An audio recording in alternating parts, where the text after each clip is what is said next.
Hey guys and gals, welcome back. It's Maverick here with another episode of Shaman King. So, last episode we got through the entire situation with Ryu, and well, this episode should be more or less the same, right? As I've said before, these early few episodes, they're just really blitzing through them and trying to give us the introduction to the various characters and whatnot. In this one, though, I do believe we are going to see the concept of an oversoul, which is quite important going forward. If my memory serves me correct, anyways, I think this is about the time when it should happen. And yeah, that's basically about it. Some new characters, some new weapons, or I should say abilities, and further development, right? Personally, you guys know my bias. I do want to see more of these little interactions between Anna and Yo. They are my favorite couple after all, so yeah, let's just get into it and see if I can get my wish. Alright, let's begin in 3, 2, 1, play.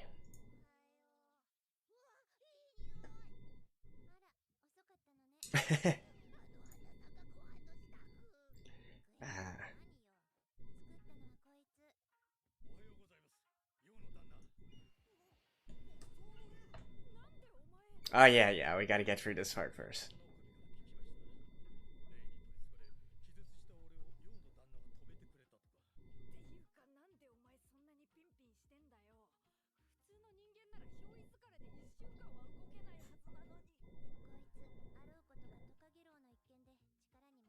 And that's why we see him in the opening.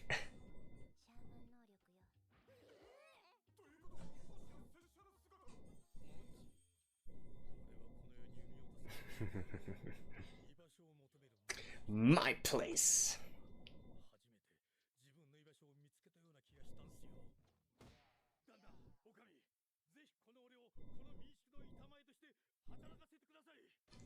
And thus begin the inn.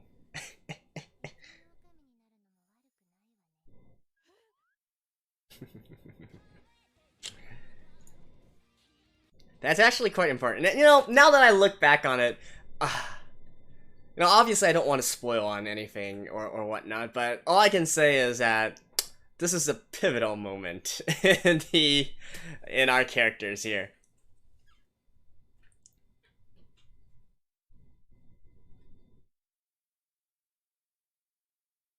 Dun, dun, dun, dun. I gotta say, I do love that that little jingle at the background there. The more I listen to it.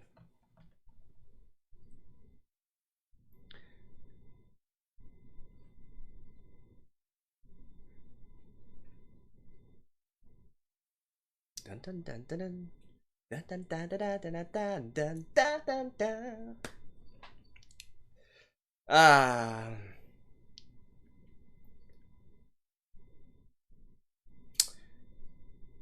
I do wish that Hayashibara-san was maybe 10 years younger or something like that.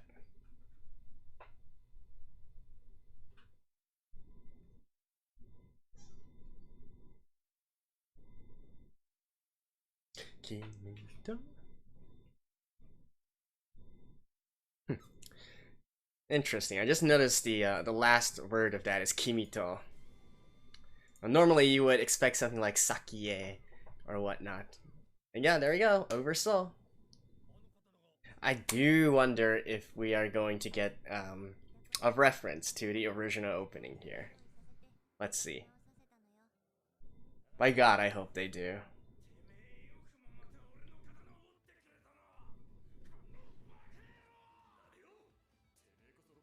Oh damn, they just really fast forwarded through all this. Actually, because of this series, I actually went back and reread the manga a little bit just to refresh my own memories a little bit more. I feel like it's better because at least to give a little bit more context as to this, right?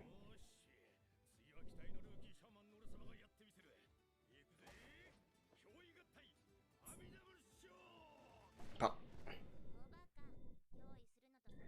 Yeah, they didn't really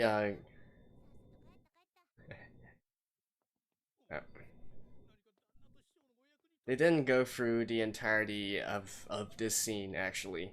So basically, what happened was Anna obviously brought back the spirit of Amidaru's friend. He possessed Ryu, so reforged the sword and whatnot.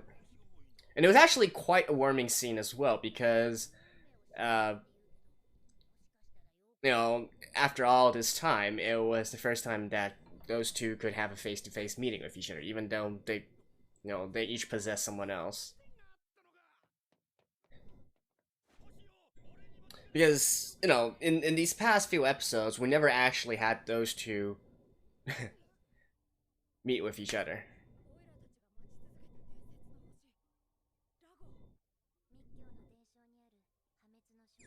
And by the way, the rest of the gang should be around here as well. The rest of Ryu's gang.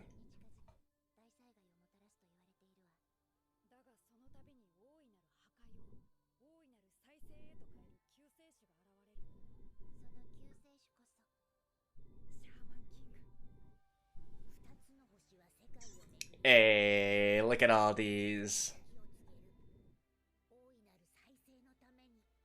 Every single one of them will appear.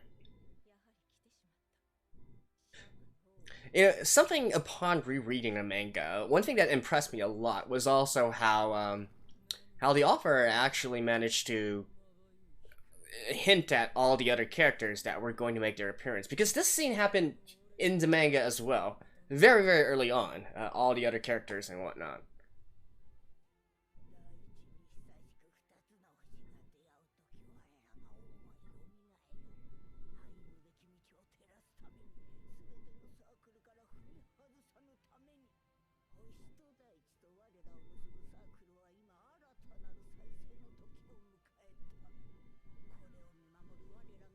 The Patch Tribe.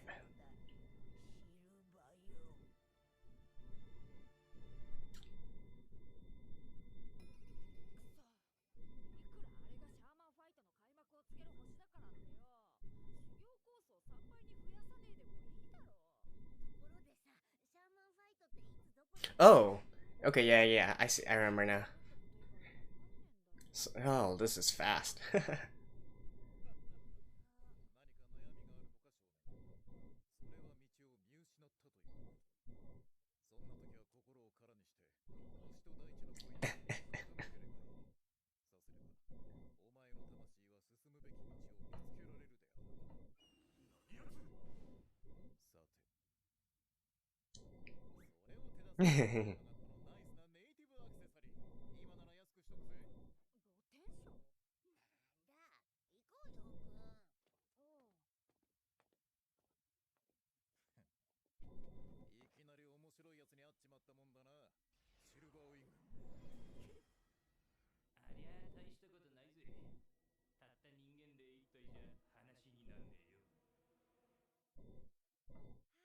Huh.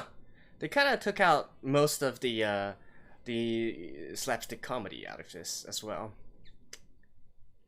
I mean, I guess I'm not too mad over that, especially since again, as I said, they are really rushing through these early parts. Although by this point, I think we'll be entering like the real fun stuff in like 3 episodes at this pace, which is good. Which is good. Don't get me wrong.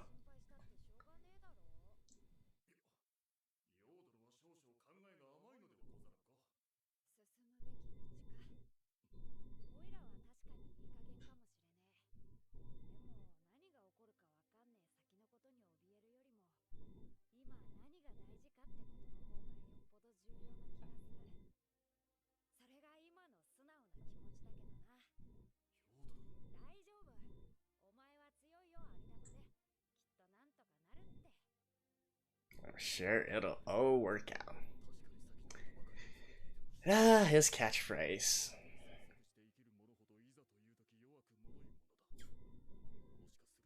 Even to this day, I still try to embody that spirit. That's the extent of how Shaman King affected me.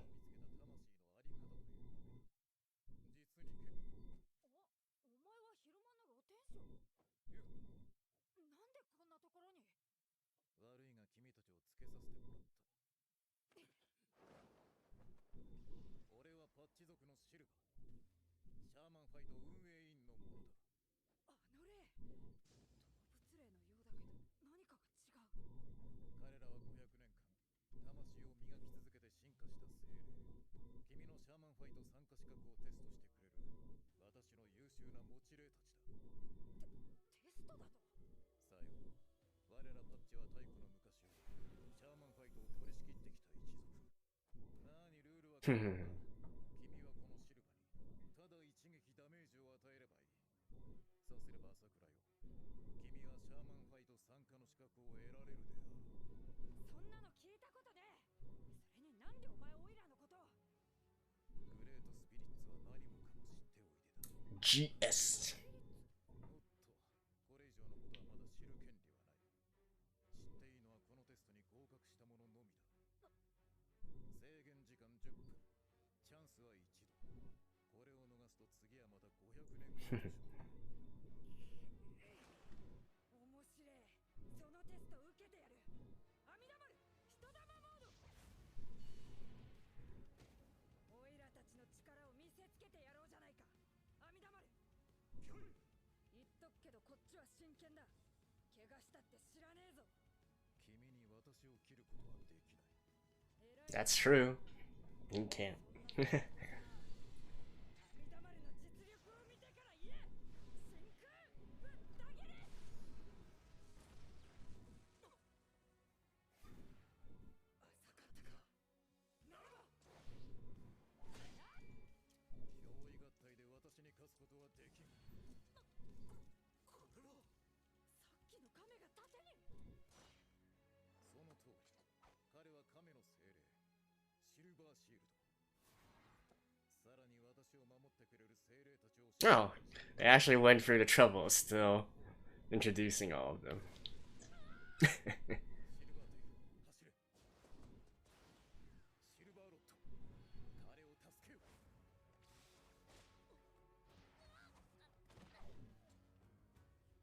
どうなってんだ。なんで霊が刀を防いだり走ったり掴んだり物に触ることができんだ。私の力で精霊たちを具現。 And that's an important hit there. それをなす力こそシャーマンの能力値、巫力なのだ。浮力。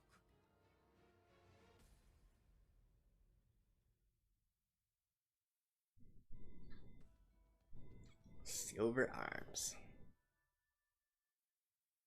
浮力。私はその巫力を持ち、この5つのリングに封じた精霊たちを具現化して。 By the way, if I am purposely using a more unlocalized version of the subtitles here, right? So that's why they keep the Furyoku. 私が試したいのは侍。It's a carryover from the like the original translations, like long ago for Shaman King, where the original translators made a specific point to keep those words in.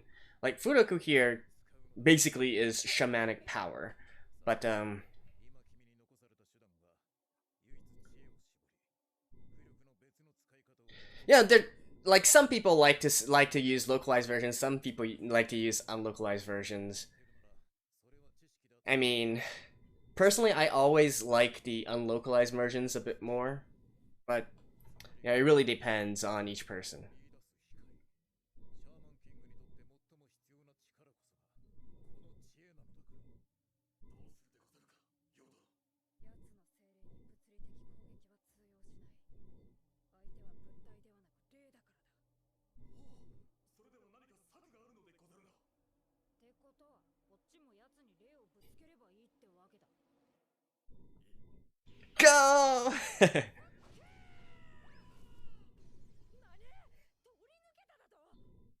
り抜けただと？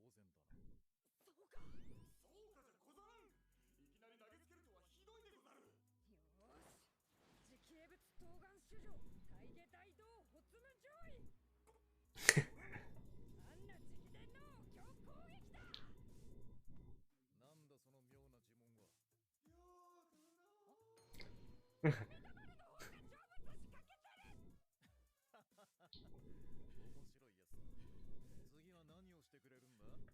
I think in the original, Silva also said that because the spell that Yo was using was spoken in Japanese, right? It's a Japanese kind of spell here, to pass souls onto the afterlife. So it doesn't work on the sacred spirits. Then again, even if Silva and the other sacred spirits could understand, I highly doubt that with Yo's power as of right now, he would be able to do anything to his souls. Wow, they are completely fast forwarding this. All right. もう終わりなのか少年。いや策ならあるさ。よくわかんねえけどな。でもやってみるしかねえ。Yeah. Yeah, this is so fast. Like holy shit. やっぱりシャーマンは霊と共にあってこその存在だってな。また力を貸してくれるか、阿弥陀丸。よっしゃ行くぜ。憑依合体。どうやら気づいたようだよ。In Arusame. I still remember that. Like in whatever it is. この世に具現化させている。わしなら飛翔する羽、亀なら外敵から身を守る甲羅。媒介はその霊の能力のシンボルでなければならない。つまり侍にとってのシンボルとは刀だったというわけだ。ミオシルバーウィング、あれが朝倉用の新しいバトルスタイル。Hey. オーバーソウルだ。本来なら物質に霊を込めるのは不可能。それを無理にやろうとすれば霊はその物体から溢れ出す。その溢れた霊。 That's why it's called an oversoul. 見事な知恵だったぞ、朝倉よ。これでやっと立場は対等。さあ、ここからが本番。 Not get the strain on you. 遅い。着用のやつ、こんな時間までバカ。 I hope we get to see this aftermath here. だいたいさ、あんなハードな修行が続けば逃げ出したくもなるんじゃない？要は逃げたりしないわよ。だって私、要は必ずシャーマンキングになれるって信じているもの。早くやろうぜ。そうせかすな。テストはただ一撃で決まると言っただろう。行くぞ、精霊合体。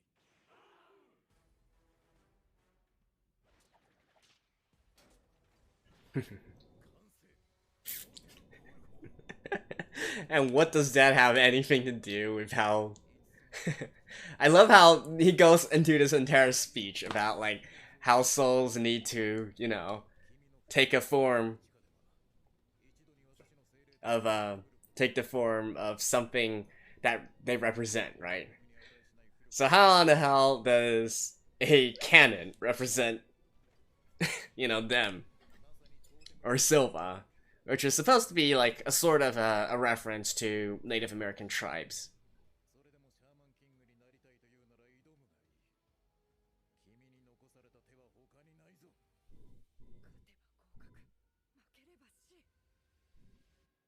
でもさ、アンナさんは信じてるって言うけど、ヨウくん本気でシャーマンキングになるつもりあるのかな？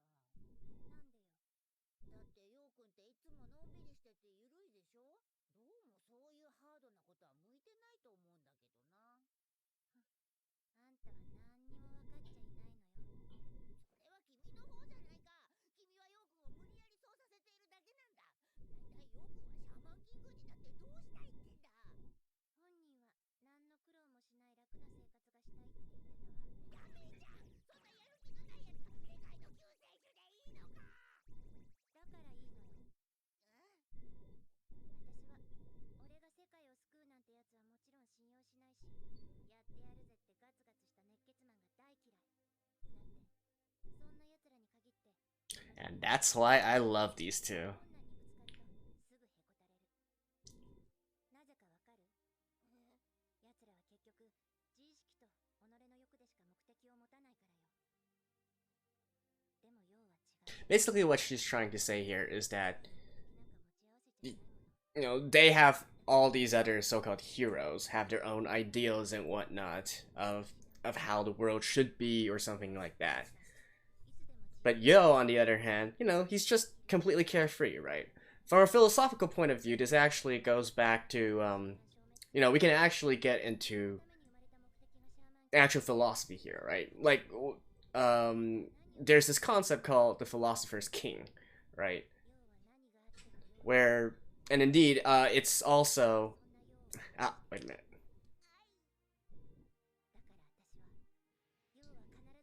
Anna's dead serious about this, by the way. Okay, we'll talk more about that at the end here. I think let's see this conclusion first.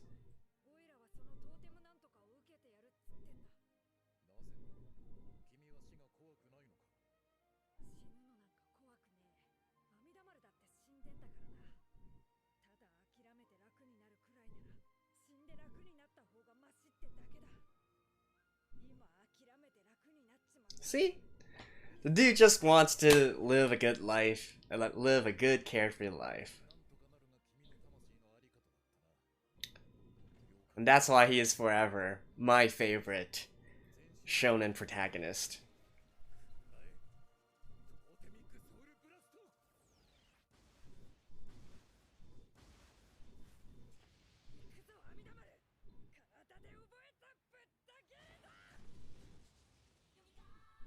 Oh! Yeah! Oh my god! This is what... This background music! Holy shit! Oh my god! I could almost cry right now. The original opening. Overflow.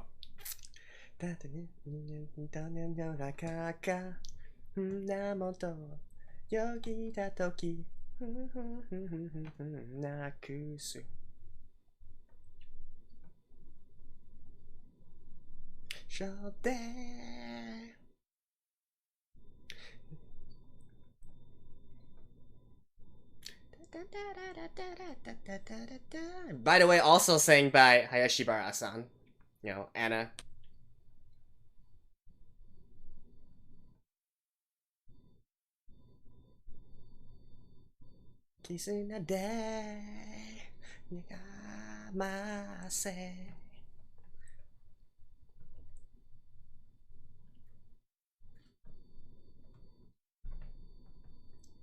Ah, I knew it. I knew it.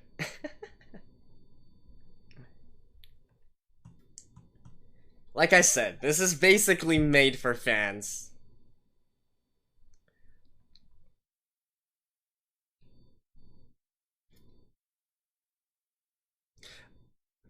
I think in the original anime as well, during this scene, we had Overflow playing in the background as well.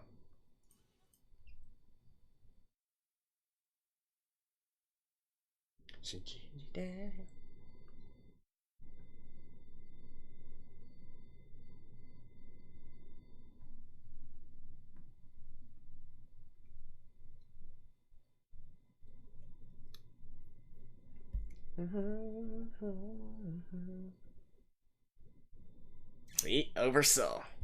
Hayashibara Megami. Revive a soul.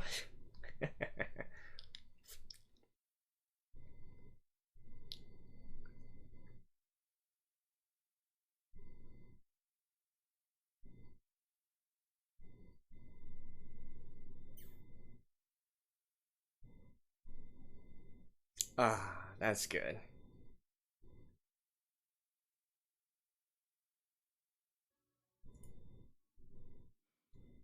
Hey.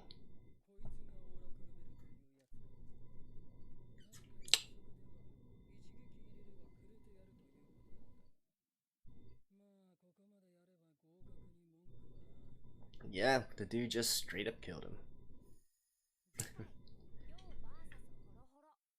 Alright. I'll see you guys after this. Okay, guys, I am completely satisfied with this episode. Like I said, I was hoping that they chose to do the right thing, which is to play the song Oversoul whilst Yo first learns of Oversoul, right? And it's so important here, and I just love, like, nothing against the new opening. I think after a few listens, I think it's great, but there's just something about the original opening of Shaman King Oversoul and the second opening Northern Lights that is just just so good, right? It just fits the Shaman King aspect of it so good here. And I'm really glad that they knew exactly what to do to impress the fans, right? To impress the longtime diehard fans like me. When I heard that, I was like, oh man, I am tearing up and whatnot. It's that emotional. I do believe that even back in the original anime, like, it's been so long, so I don't really remember if it actually played during this scene as well. It probably did. Considering that it is a shonen, right? This happens fairly often. In a crucial moment, you got the theme song, you got the main thing playing in the background and whatnot. Now, granted, the actual animation and this actual scene isn't exactly all that, how can I put this?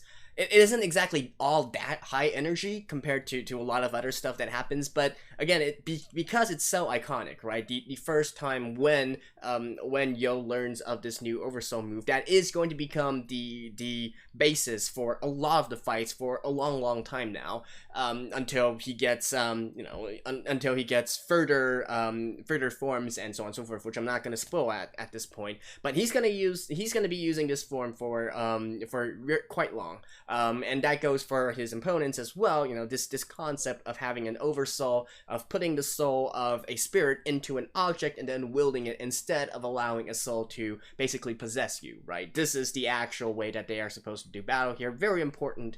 And I mean, I just can't state enough how much I love this how much I love this song, and how much I love that they really did it and put the song right here as a reference. Like, 2 thumbs up for me. I have no more regrets for this episode here.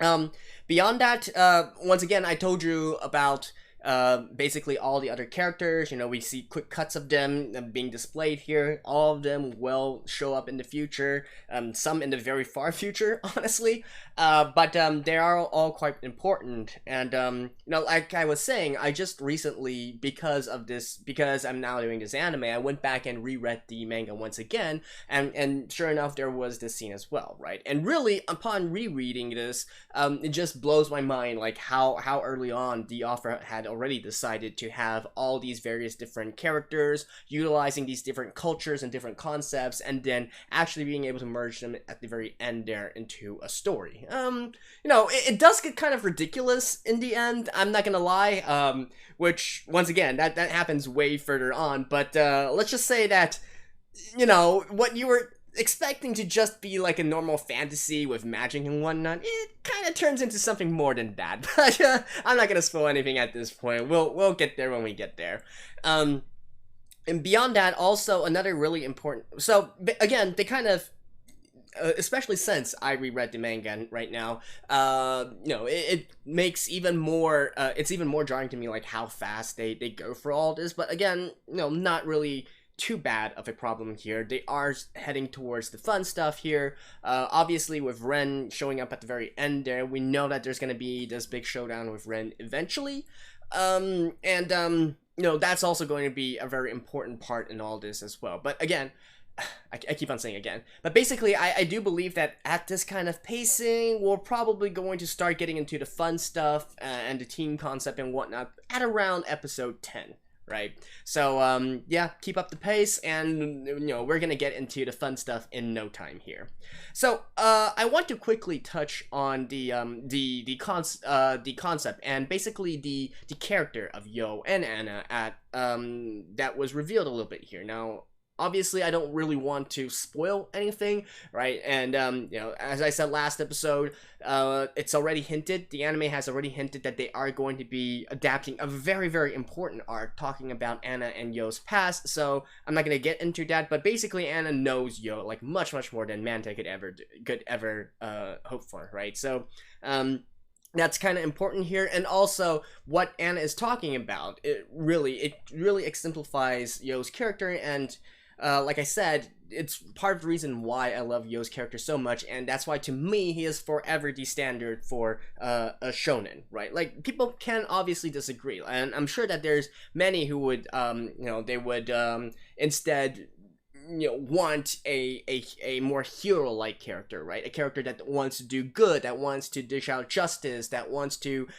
get rid of evil and all that. But really, I prefer this kind of protagonist a lot more, right? Just, kind of sort of stepping on the boundary of neutrality, but you know that if he's a good person at heart, and so he is going to step up, to rid obviously evil or bad things, but he's not gonna go out of his way to be like, I want to eradicate all evil and whatnot, right? Because I want to push my own ideals upon others, which by the way, since we're on this topic, we will see later on from some other characters as well, and boy do they get intense. But again, don't really want to spoil anything. But yeah, and the entire concept of having a Shaman King here who really takes a more laissez-faire approach to everything, I think it's really great, right? Because it actually, to me, at this point, I don't even know, right? Was I shaped by Shaman King, or do I love Shaman King so much precisely because my own philosophy on life is quite similar to Yo and whatnot? But it's basically this concept of even if you are like the king of the world or whatnot, you don't really take an active role in anything, right? You just basically allow the world to go about its own natural way and whatnot, and you just get rid of the more unnatural kind of stuff that is happening here. And it actually ties into a lot of philosophical concepts as well. In Western concepts, it would be the concept of a philosopher king, right? Who's the one who did it? Was it Aristotle, I think? Or one of his students or whatnot. I think he was the one who brought up this concept, right? Which is where, the leader is not exactly, someone, it's not like a military general or whatnot. It's not a merchant. It's not a worksman or any of those things. It's actually a philosopher, right?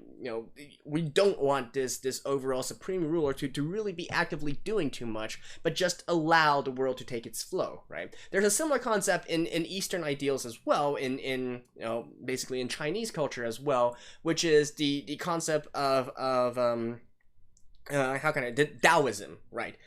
Taoism, not in the sort of more religious sense, which is another concept entirely, but Taoism more in the philosophical sense, where it also uses a similar concept as well, where the philosophy states that the ruler of a nation, the ruler of a country and whatnot, should really try to do nothing, right? He should basically give all his power, all the authority to those below him. All he needs to do is make sure to pick the right people, to pick the best people, to fill out their roles, and he himself is really just there to provide like minor guidance, like gentle guidance here, not really doing heavy-handed stuff and taking a very active role in the day-to-day political affairs and whatnot. So to me, it's music to my ears actually, and I think the world could be a lot better if we embrace that concept a little bit more. But hey, that's just me, right? So anyways, but that's why I love Yo so much. That's why Anna trusts Yo so much, and that's why, throughout all this, even though it seems kind of contradictory that, hey, the one who is trying to aspire, right, the protagonist of this series who wants to be this Shaman King is essentially kind of like a lazy bum, right? But it actually does work out in the end, and I do think that's brilliant. So anyways, that's it for this episode. Once again, I love it. If just for the reference to Overflow, my god, like I said, they really do know their audience here. They know how to push those nostalgic buttons. But yeah, anyways, thank you guys, and I will see you guys next time. Bye bye.